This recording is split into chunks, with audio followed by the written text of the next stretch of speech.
À toutes et à tous, bienvenue dans les actualités africaines pétantes sur nos antennes. À la une, ouvrons notre boîte à actualité de ce numéro du 1er octobre 2024 avec une motion de censure contre le vice-président Rigathi Gachagua au Kenya. Plusieurs députés kenyanes de la majorité ont annoncé leur intention de déposer une motion de destitution à l'encontre du vice-président Rigathi Gachagua au Parlement. Il lui reproche d'avoir enfreint la Constitution. Si faisant, depuis des mois, les torchons brûlent entre le président William Ruto et son numéro 2. Dimanche soir, le doute a été levé par les chefs de la majorité présidentielle à l'Assemblée, Kimani Ichung'wah. C'est vrai, il y a bien une motion de destitution en préparation, a-t-il expliqué à la presse. Et j'y ai déjà apposé ma signature. Le texte reste encore inconnu, mais certains membres de la majorité présidentielle laissent entendre qu'ils accusent Rigathi Gachagua de violer la Constitution, notamment l'article 10 sur les valeurs nationales et les principes de gouvernance. Selon eux, le vice-président aurait poussé à la division ethnique et à l'insubordination. Au cours de plusieurs allocutions publiques, Rigathi Gachagua a été très critique à l'égard du président William Ruto et de sa politique, particulièrement après les manifestations meurtrières de mois de juin au juillet. Rigathi Gachagua dénonce quant à lui une cabale politique et un règlement des comptes personnels de la part du président. Sans le feu vert de William Ruto, jamais cette motion ne pourrait atteindre le Parlement, a-t-il déclaré à la presse. Pour qu'une motion de destitution soit reçue par le président de l'Assemblée, il faut les signatures d'au moins 2 tiers de ses membres, soit 117 parlementaires. On va tout de suite maintenant, monsieur, madame, tout le monde, changer de chapitre pour atterrir au Rwanda où nous parlons d'une ouverture du procès des jeunes Mwisho contre accusé à Paris pour génocide et crimes contre l'humanité. Eugène Rwamushyo, un ancien médecin rwandais, est jugé devant la cour d'assises de Paris de ce mardi 1er octobre jusqu'au 29 octobre pour génocide, complicité des génocides et crimes contre l'humanité. Lors du génocide des Tutsis de 1994, ces praticiens, âgés aujourd'hui de 35 ans, est accusé d'avoir participé à l'exécution de blessés et d'avoir insulté la population, à s'en prendre à la minorité Tutsi. Le médecin rwandais Eugène Rwamushyo est notamment accusé par Kigali d'avoir participé à des réunions de responsables génocidaires à Butare du sud du Rwanda. Selon l'acte d'accusation, Eugène Rwamushyo aurait rejoint de la fin des années le militantisme anti-Tutsi pendant le génocide. Ce médecin enseignant à l'université de Butare est accusé d'avoir relayé le message de haine contre la minorité Tutsi. C'est un discours qui n'a jamais dissimulé à l'époque, rappelle maître Emmanuel Daoud, avocat de la Ligue des droits de l'homme, partie civile dans ce procès. Il a pris la parole en ce sens dans plusieurs réunions publiques. En cause notamment le discours qu'il prononce le 14 mai 1994 lors de la venue de Jean Kambanda, le premier ministre du gouvernement intérimaire à Butare, cette ville du sud où le génocide démarrera plus tard que dans le reste du pays. On lui reproche aussi d'avoir organisé les opérations d'enfouissement de nombreux cadavres dans la préfecture de Butare, incluant l'achèvement de blessés surveillants.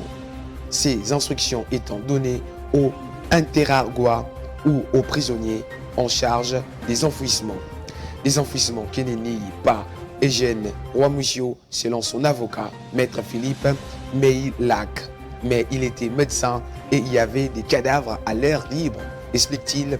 Il savait comment procéder pour éviter d'ajouter une crise sanitaire à la catastrophe qui s'est déroulée. Une soixantaine de témoins seront appelés à témoigner d'ici au moins 29 octobre.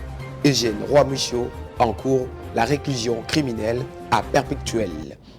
Messieurs, madame, on va quitter le Rwanda pour fouler les pieds à Tunisie où 12 migrants dont 3 enfants retrouvés morts sans vie dans un naufrage. Gardes-côtes tunisiens ont retrouvé lundi 12 corps de migrants, dont 3 jeunes enfants au large de la côte méditerranéenne, alors que les autorités s'efforcent d'endiguer les traversées non autorisées d'Afrique du Nord vers l'Europe. Les corps ont été retrouvés sans vie après les naufrages d'un bateau transportant plus de 50 personnes, principalement de Tunisiens, près de l'île de Djabar, dans le sud de la Tunisie, a déclaré le porte-parole de gardes-côtes nationaux, Oussemedine Jebabli. 29 survivants ont été ramenés à terre sains et saufs, tandis que le personnel de la marine et les plongeurs de la protection civile continuaient à chercher les disparus, a indiqué M. Jebabli. Il n'a pas donné la raison du naufrage qui s'est produit peu après le départ de l'embarcation tôt lundi. Cet incident survient quelques jours après que le corps des 13 migrants originaires d'Afrique subsaharienne ont été retrouvés sans vie mercredi près de Madia, une ville côtière tunisienne située en environ 140 km de l'île italienne de Lampedusa, qui est plus proche de l'Afrique du Nord que de l'Italie continentale. On va à présent, dame, monsieur, changer de chapitre pour atterrir à Côte d'Ivoire où le président d'un parti politique, le président Lassana Ouattara, encourage son parti, le RHDP, à aller sur le terrain en vue de la présidentielle. Le président ivoirien Alassane Ouattara a rencontré ce mardi 1er octobre 2024 le cadre de son parti, le Rassemblement des Houpoëtistes pour la démocratie et pour la paix, RHDP, pour relancer les activités du parti à quelques jours du démarrage de la révision de listes électorales. Une étape importante en vue des préparatifs à l'élection présidentielle de 2025. Derrière le côté solennel, cette réunion a notamment pour objectif de présenter les activités des 47 coordonnateurs régionaux nommés en mai 2024. Ces responsables incarnent en quelque sorte une forme de décentralisation de la gestion du parti à la base. Ils doivent être proches des préoccupations des populations, souligne le président Alassane Ouattara, qui a donc encouragé ses troupes à descendre sur le terrain. Kobenan Kwasi Adjoumani, le porte-parole principal du RHDP, 1,141 million de militants ont été enrôlés dans la base des données et militants du RHDP. Par ailleurs, le RHDP s'est fixé un objectif de 1,2 million potentiels primo-votants à inscrire sur les listes électorales. Parmi les difficultés rencontrées figure la cohésion avec certains militants qui avaient bravé les directives du parti en s'y présentant sous une étiquette indépendante l'année dernière aux élections locales.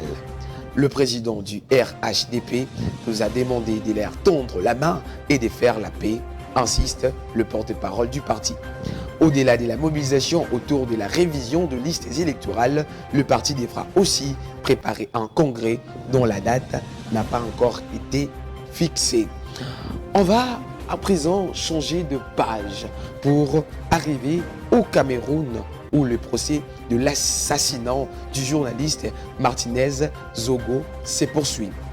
Au Cameroun, l'affaire Martinez Zogo, du nom de l'animateur et de la radio Amplitude FM, enlevé, torturé puis assassiné en janvier 2023 près de Yaoundé, a soulevé une vague d'indignation dans le pays. La 9e audience s'est ouverte ce lundi 30 septembre au tribunal militaire de Yaoundé, alors qu'on devait entrer dans une phase décisive avec le début des débats de fond. Le conseil des accusés ont réclamé la libération de leurs clients. Les avocats de la défense ont également remis en cause la procédure ayant mené à l'arrestation des accusés, dénonçant l'absence d'enquête préliminaire. Quand un cadavre est découvert, pas besoin d'enquête préliminaire, répond Maître Azira, avocat pour la direction de la recherche extérieure. avant d'ajouter qu'il y a directement une enquête des flagrances. Le représentant de l'État a également appelé les tribunaux à requalifier le chef d'accusation à assassinat et à rejeter la demande de mise en liberté provisoire d'Amougou Belliga. On va partir maintenant du côté togolais pour parler de l'indignation après l'agression du député sénégalais Guimarius Sagna. Émotion vive au Togo après l'attaque contre un rassemblement politique dimanche à Lomé. Une réunion organisée par la plateforme d'opposition des MPR Dynamique pour la majorité du peuple a rapidement été interrompue par des hommes qui ont lancé des chaises en direction de la tribune. Plusieurs personnes ont été blessées, dont le député sénégalais Guimarius Sagna, qui s'est trouvé au Togo dans le cadre d'une session délocalisée du Parlement de la CEDEAO. David Dossé, porte-parole du Front citoyen togolais Debout, était sur place dimanche. C'est une espèce de sentiment de honte qu'étrange. Un frère sénégalais puisse subir autant de violence. Cela démontre qu'une fois encore au Togo, la violence est instrumentalisée par le pouvoir pour empêcher les gens de se réunir et pour empêcher les gens de s'exprimer. Les corollaires, c'est impunité, puisque ceux qui allègrement ont participé à ces actes de barbarie sont partis tranquillement, étant sûr que personne parmi les éléments de force de sécurité qui étaient là allait intervenir. Cet acte inqualifiable pour le ministre sénégalais des Affaires étrangères, à Lomé, des opposants et des organisations de la société civile s'indignent et y voient un moyen de faire taire le voix dissidente. Aucun élément ne permet de corroborer la présence des forces de l'ordre sur place, affirme la porte-parole du gouvernement togolais. Pour Yawa Kouingan, ceux qui pointent du doigt le pouvoir togolais réagissent sous les coups de l'émotion ou de la mauvaise foi. Il faut attendre les conclusions de la justice. Pour elle, je n'ai pas de premiers éléments. Je voudrais plaider pour qu'on laisse la justice faire son travail et chercher avec tous les éléments probants qui peuvent être fournis par les uns et les autres ces personnes qui ont jugé à tort, j'insiste dessus, qu'il était acceptable de s'en prendre à des citoyens qui étaient réunis. Plusieurs organisations de la société civile togolaise demandent une enquête du Parlement et de la commission de la CEDEAO. Les autorités sénégalaises ont notamment publié un communiqué pour condamner ces violences. On va se quitter avec le tout dernier pays, la République démocratique du Congo, où nous allons parler de la mobilisation fracassante autour du dialogue citoyen. Les initiateurs de ces concepts mobilisent.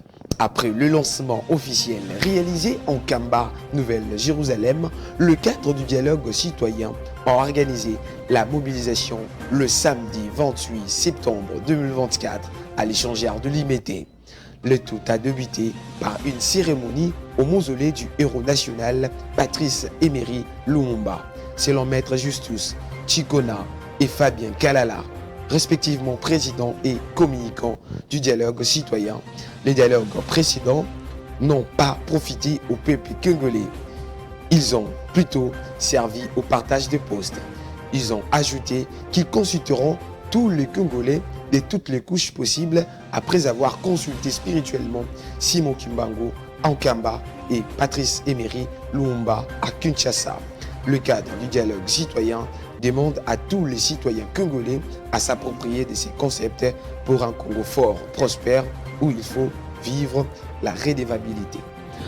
C'est ainsi que s'achèvent les actualités africaines de ce 1er octobre 2024. Mesdames et messieurs, bonne digestion informationnelle et on se retrouve à très vite.